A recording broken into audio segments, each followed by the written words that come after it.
la prochaine grande révolution de l'Internet, puisque ça sera l'Internet de la sécurisation de la donnée. Et toutes ces technologies apportent en fait une très très grande valeur ajoutée, que ce soit aux marques de mode, de luxe, de sport, de fast fashion. Et donc modestement, l'idée, c'est d'aller scruter ces solutions worldwide, parce qu'aujourd'hui on a un très beau panel avec Dimitri, si tu veux, if you want to show stand up. So Dimitri Rogaskin vient de Russie, de Biélorussie, pardon, et le head of de Russie, Russia. Thank you, Dimitri. Et donc Dimitri est le représentant Head of Director, Head of Business de Wanna Fashion. Je voulais absolument vous présenter Wanna Fashion puisque c'est une magnifique solution. On rentre clairement dans l'ère de la digital fashion et de la réalité augmentée. Alors ça peut paraître complètement fou. Et Dimitri va nous expliquer tout ça. Et juste en termes de business, on parle que la digital fashion, le marché, va dépasser le marché de la mode physique. Rien que ça. Et les chiffres, il y a eu quelques lancements qui ont été réalisés justement fin mars, post-Covid. Vous êtes bien au courant que le Covid a fortement accéléré, the world has gone digital, clairement, de plus en plus. Juste une info qui est aussi très importante, c'est que le temps connecté simplement en région parisienne, c'est de 5 heures, 5 minutes. Toute population confondue. Donc ça veut dire que les plus jeunes sont beaucoup plus connectés, et les moins jeunes un petit peu moins, mais c'est juste fou par jour. Et c'est juste fou quand vous enlevez l'heure de sommeil, vous faites le ratio du temps qui est passé en ligne et du temps qui est passé finalement en physique. Donc on a Dimitri, je suis ravie. J'ai Shir Ibgui, qui vient qui vient d'Israël. Et donc Site est une magnifique solution aussi, qui est derrière les sites e-commerce les plus puissants d'aujourd'hui. Shir va en parler. Ce sont des algorithmes qui tournent avec de l'intelligence artificielle et de la reconnaissance d'images. Et ça, c'est clé finalement sur la partie product discovery, faciliter le parcours shopper. Les marques investissent beaucoup d'argent en amont, sur la notoriété, sur le paid, etc. Beaucoup d'argent sur la fin du funnel. Et au milieu, qu'est-ce qui se passe? C'est pas forcément très facile de broser. Voilà, BSPK avec Zornista. Donc c'est une start-up qui est entre la Silicon Valley et Paris. Une magnifique solution de clienteling. J'ai plutôt l'habitude de dire que c'est le CRM 4.0. Et les équipes de Zornista nous présenteront en quoi ça permet d'aller dynamiser le business pour les boutiques et aussi hors boutique, de garder la relation commerciale. Et enfin, nous aurons le plaisir d'avoir donc Avery Dennison, dont j'ai parlé sur la partie IoT. Moi, j'aime beaucoup l'histoire de Avery Dennison, puisque l'origine, c'était une société qui faisait des étiquettes. D'ailleurs, vos badges, ce sont des badges Avery, des étiquettes papier. Et Avery a fait une formidable transformation, puisque vous êtes passé sur de l'étiquette connectée, et vous allez nous présenter aujourd'hui toute la partie digital government. Voilà, avec Greta, que nous n'avons pas vue. Voilà, donc vous avez compris le thème de ce matin, et je vais donc laisser la place à Greta. Voilà. Il y aura quelques séances de questions-réponses après chaque pitch pour faire passer le micro, pour poser vos questions, et puis bien sûr échanger avec les startups. Voilà. Greta, it's you.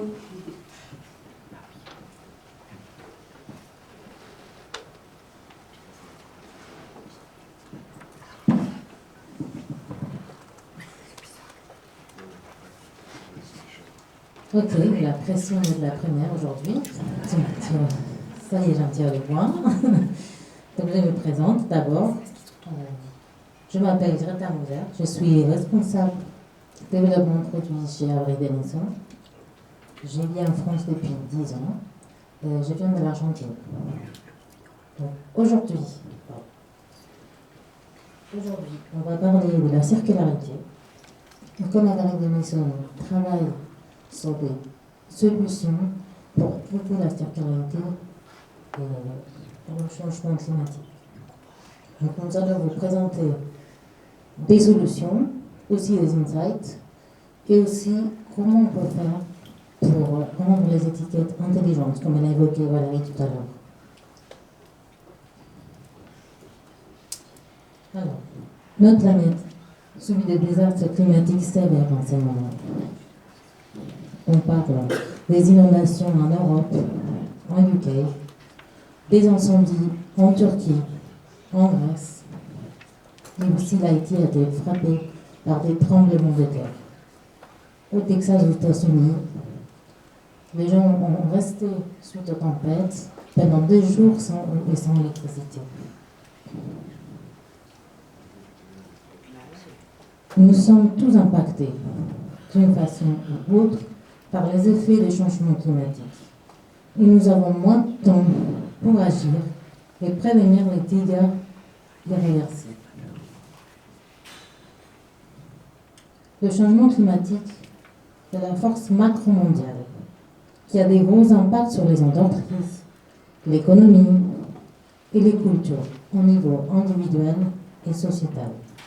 Atteindre un monde climatiquement neutre d'ici à 2050 est essentiel pour atténuer les menaces qui pèsent sur la planète, la biodiversité et les personnes. Le changement climatique est un des plus gros challenges de notre temps.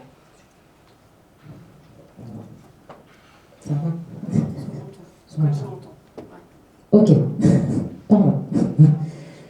L'économie circulaire peut jouer un rôle important dans la maîtrise de cette crise. Si nous commençons par le design sans déchets au design out waste, nous pouvons réduire les émissions d'environ 20%. Pour atteindre la neutralité climatique, nous devons ouvrir un changement circulaire à l'échelle mondiale. Et le moment, c'est maintenant. Alors que le monde émerge lentement de la pandémie, un nouveau consommateur émerge également, comme on l'avait évoqué tout à l'heure. Les gens sont connectés 5 heures par jour à Paris. Un consommateur qui valorise la transparence, attend des expériences digitales et exige des progrès environnementaux comme jamais. L'industrie de la mode réagit et les marques doivent évoluer pour répondre aux besoins de ces nouveaux consommateurs. Une génération d'entreprises tournées vers l'avenir se tourne vers la circularité, créant un nouveau cadre pour une économie réparatrice et régénératrice par conception. Jusqu'à des chiffres, aux États-Unis seulement, près des 2/3, 62% des entreprises, envisagent de s'orienter vers la circularité, tandis que 15% utilisent déjà des principes de l'économie circulaire. 69% des consommateurs souhaitent que les marques soient plus transparentes sur les efforts en matière de développement durable. La loi française sur le climat et la résilience, issue des travaux de la Convention citoyenne sur le climat, a finalement été publiée suite à l'annonce du président Macron le 22 août 2021. La loi compose plus de 300 articles vise à aider la France à atteindre la réduction des émissions de 40% d'ici à 2030. Il introduit des mesures pour améliorer l'efficacité énergétique et réduire les émissions dans le logement, les transports, l'alimentation et des autres aspects de la vie quotidienne.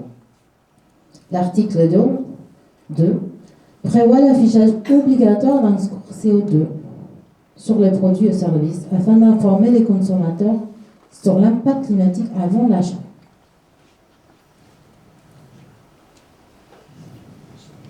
La Fondation Ellen MacArthur affirme que l'adoption des approches réparatrices dans le business pourrait entraîner une économie nette annuelle seulement en Europe en coût de matière de 714 milliards de dollars d'ici à 2025.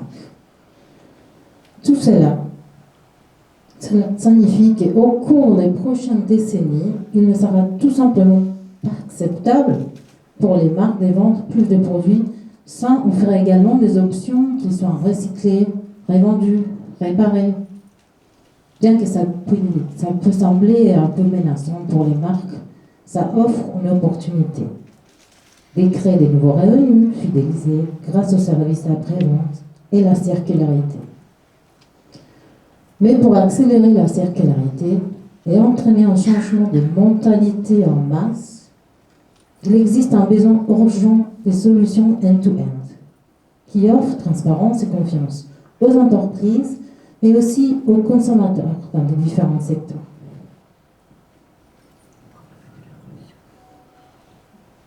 L'évolution du digital, comme a évoqué Valérie tout à l'heure, augmente la propension à se connecter avec les produits de nouvelles manières. Les marques ont la possibilité d'innover des produits qui augmentent la visibilité, qui permettent la circularité pour réduire l'impact environnemental. Chaque vêtement, accessoire, chaussure a le potentiel d'être circulaire. Il faut juste qu'il soit connecté. Nos solutions, il est très chargé cette slide, mais je vais synthétiser un petit peu. Nos solutions de digital trigger ou étiquettes intelligentes, comme on dit, détectées par un scanner ou un smartphone, permettent une visibilité du cycle de vie end-to-end des vêtements, ainsi que le rendez-vous avec les consommateurs. Donc ça, c'est les triggers, ici. Les QR codes, les étiquettes RFID, les NFC. Tout ce qui permet de sauvegarder des données sur le produit. Déjà, nous sommes partenaires de confiance pour les solutions de données variables, le RFID, et nous faisons évoluer nos services de gestion des données pour répondre aux besoins croissants de l'industrie. Donc la visibilité, la transparence de la supply chain, l'e-commerce, leur e-commerce, l'engagement avec les consommateurs sont guidés par les Digital IDs dans les étiquettes intelligentes. Donc qu'est-ce que c'est un Digital ID? C'est une identité unique, je dirais un numéro de série, entre guillemets, avec les informations du produit, de la conception jusqu'à la fin, ou jusqu'à dans la prochaine étape du processus. Avery Dennison a des solutions qui peuvent vous permettre un flux de données constant entre le produit et le cloud et créer des informations via l'analyse des données. Ensuite, donc je parlais de triggers, ils sont là, le data là-bas. Et ensuite, on a les applications spécifiques en fonction des use cases, on dirait. D'applications qui étaient conçues pour servir dans la transformation digitale, de la visibilité de la supply chain, à l'engagement digital des consommateurs, en passant par la transparence et aussi la authentification. On va prendre un exemple. Dans ce slide. On va prendre l'exemple de la circularité et la traçabilité. Donc dans ce cas-là, très concrètement, l'étiquette intelligente attachée au produit de façon permanente contiendra des informations de traçabilité. Lieu, date de production, distribution, lieu de vente, s'il y a des retours, et la composition du produit, les matériaux utilisés, leur provenance et leur source. Ensuite, il y aura une application, soit avec téléphone ou dans les usines, ça peut être un scanner. Et en fonction du use case, on aura des différents points d'application. On aura des applications de traçabilité et de transparence pour les équipes de développement durable. Il va y avoir des applications de niveau protection de anti-contrefaçon et authentification pour détecter des contrefaçons dans le réseau ou après-vente. Et ensuite, les instructions, les détails d'entretien, mais aussi les possibilités pour déclencher la circularité après. Donc, où est-ce que je peux recycler mon produit? Qu'est-ce qu'il est recyclable? Comment on fait le tri? Où est-ce que je peux le revendre aussi? Donc, le produit devient channel direct pour être un dialogue avec les consommateurs avant la vente, avec une notification instantanée, par exemple, suivie d'une expérience après-vente, avec des stories, des expériences en réalité virtuelle et des suggestions pour rentrer les vêtements dans un processus circulaire. Je ne vais pas discuter de tous les trends qu'on a ici. Je pense qu'on a tous vu les changements à cause du Covid-19. Donc 50% des consommateurs, mon Dieu, ont déclaré passer plus de temps à faire leurs achats en ligne. Je pense qu'on se retrouve tous dans cette attitude parce qu'on n'a pas trop le choix. Mais ça crée des habitudes. C'est pas quelque chose qui va changer, ça ne sera pas comme avant. Aussi, l'importance des achats numériques et l'accès à des informations fiables augmente de façon exponentielle. À mesure que les consommateurs utilisent beaucoup plus la vente en ligne, la revente, etc. Et le dernier point que je voulais évoquer, c'est au niveau développement durable, 67% des consommateurs considèrent l'utilisation des matériaux durables comme un facteur d'achat important. Alors, avant de commencer petite vidéo, je pense qu'on a encore le temps. Je vais vous expliquer un tout petit peu, très synthétisé. La campagne qu'on appelle nous Care to be the Change s'efforce de sensibiliser à l'importance d'avoir une étiquette d'entretien digital attachée à vêtements, accessoires, etc. pour permettre la circularité. Ça a commencé avec un partenariat entre Avery Dennison et Amber Cycle. Amber Cycle, c'est un recycleur de vêtements post-consommation basé à Los Angeles. Et les étiquettes digitales d'Avery Dennison sont attachées dans les vêtements avec un QR code qui envoie à une application alimentée par le niveau cloud. Nous avons maintenant un niveau cloud qui s'appelle Adma.io où on peut toutes les données, ça donne là toutes les applications. L'application décrit comment ces vêtements spécifiques a été produit et comment il doit être entretenu. Et en plus, afin de permettre que le produit continue son parcours de circularité, elle fournit aux consommateurs des informations sur la manière de trier correctement le vêtement. C'est ce qui est différent en Cycle par rapport aux autres, c'est que le consommateur peut aussi rendre ses vêtements chez Amber Cycle, les envoyer, et ils vont le remettre dans le processus, ils vont refaire de nouveaux vêtements avec. Alors, donc je vais vous présenter cette petite vidéo, c'est 1 minute, donc ça permet de...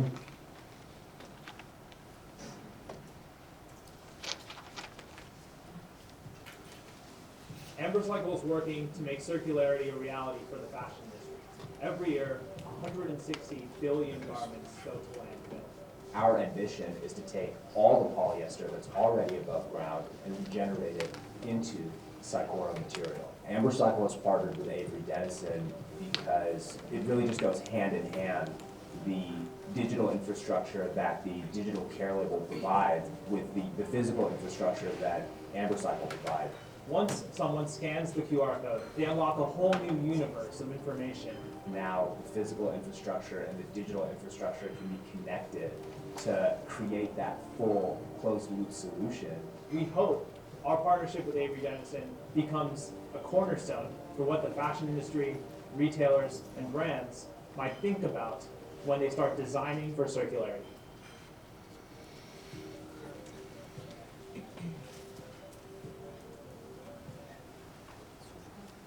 Merci.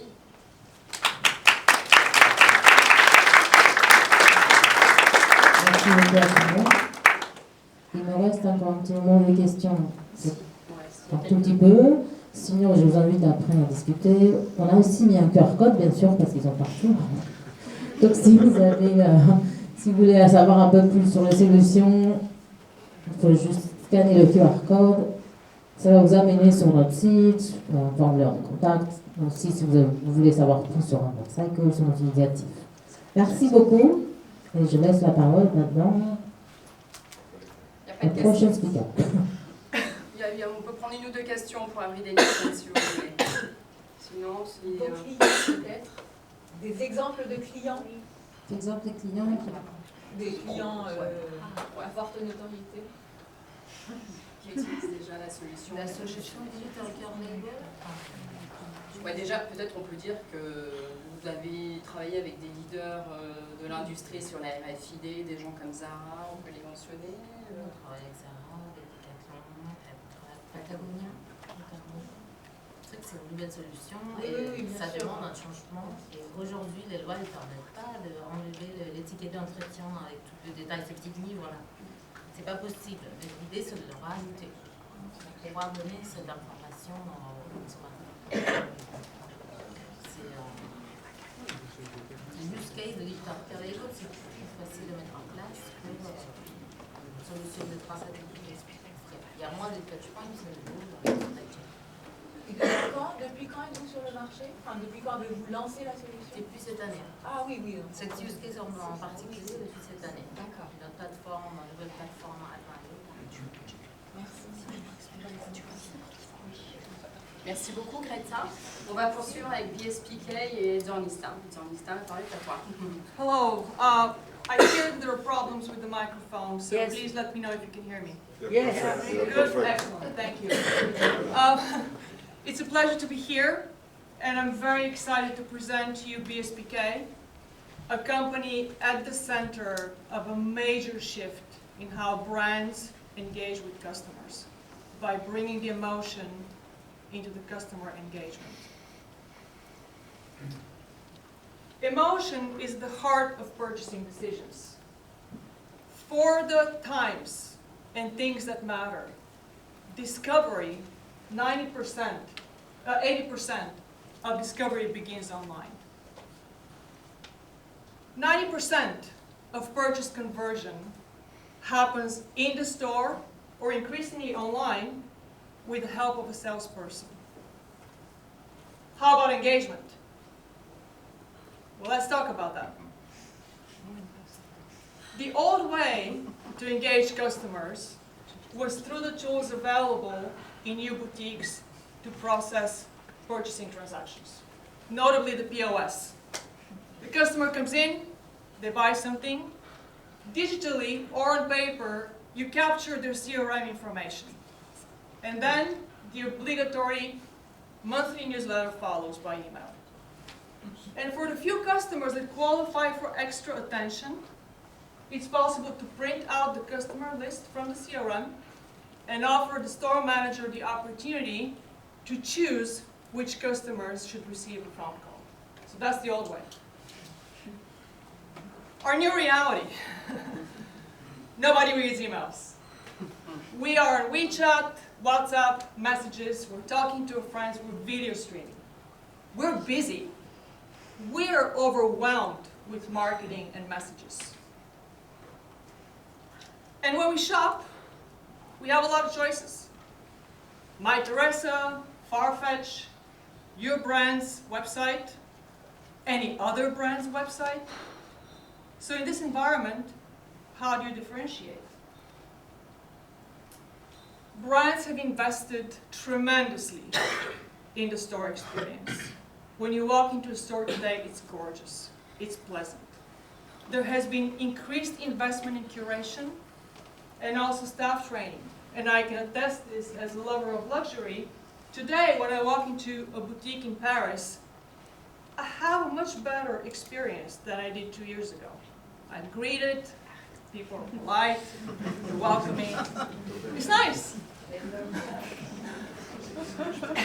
And yet, post-purchase engagement, the industry data shows that only 3% of customers who make a purchase are re-engaged by their sales advisor after that experience. So something is missing.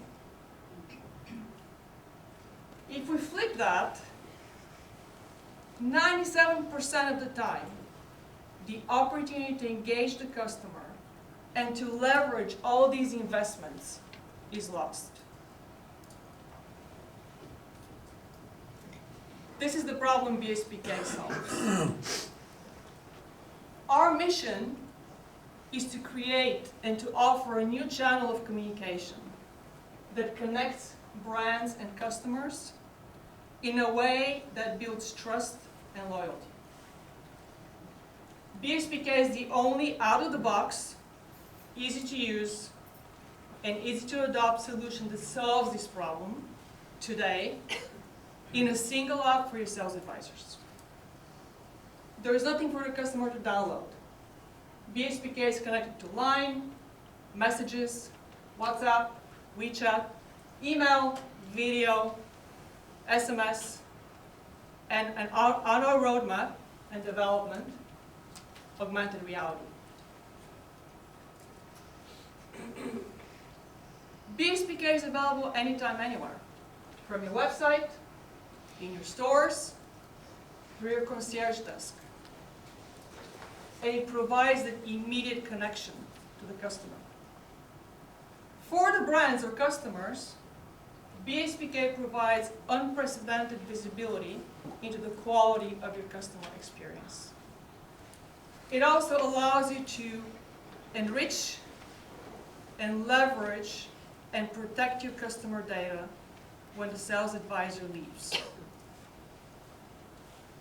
It also allows you to build strategy, because with the data at your fingertips, you can develop strategy, engagement strategy that is brand-centric, and that truly creates amazing results. Customers of BSPK who have developed such strategies achieve 10 times increased response rate compared to other methods, 50% higher units per transactions, 2 or more times increase in visits, and 30% higher sales. In the words of the retail director of Bonplan US, who is a customer, we no longer talk about foot traffic. With BSPK, the customer is always connected, and we're always present for them. It has transformed our business. As a founder of BSPK, and before I hand off to Meili, my colleague, to provide a demo, I want to tell you about my inspiration. I love fashion. I was on a business trip in Las Vegas, and I had a little bit of time before I had to get on my flight back to San Francisco. And I walked into the boutique of a brand I'd never shopped before, Roberto Cavalli. And a very nice salesperson greeted me, he engaged me. It was a lot of fun, I had a great time, tried a bunch of dresses, jackets, shoes, you name it. It was fun. And I fell in love with the dress. But I was in business, I was even shopping. And after thinking about it for a long time, I told Bobby, that was the salesperson's name, the thing that no salesperson wants to hear, which was, Bobby, I have to think about it. And I left. I got on the plane, I went back to San Francisco. The next morning I get a very nice text message with me in a picture wearing the dress saying, "Hey Zernita, no pressure, but you look gorgeous. And if you change your mind, I'm saving it for you." And of course, after those kinds of words, of course, I changed my mind. So I bought the dress, I became a customer with Bobby. We're still friends. I bought a bunch of stuff from him. And I wear the dress. It's one of my favorite shopping memories, and I wear the dress to this day with great pleasure. And here's a picture of me, a very recent one, in the south of France. It was fun. So, in conclusion, I'd like to play for you a very short trailer, and then Meili will provide a demo.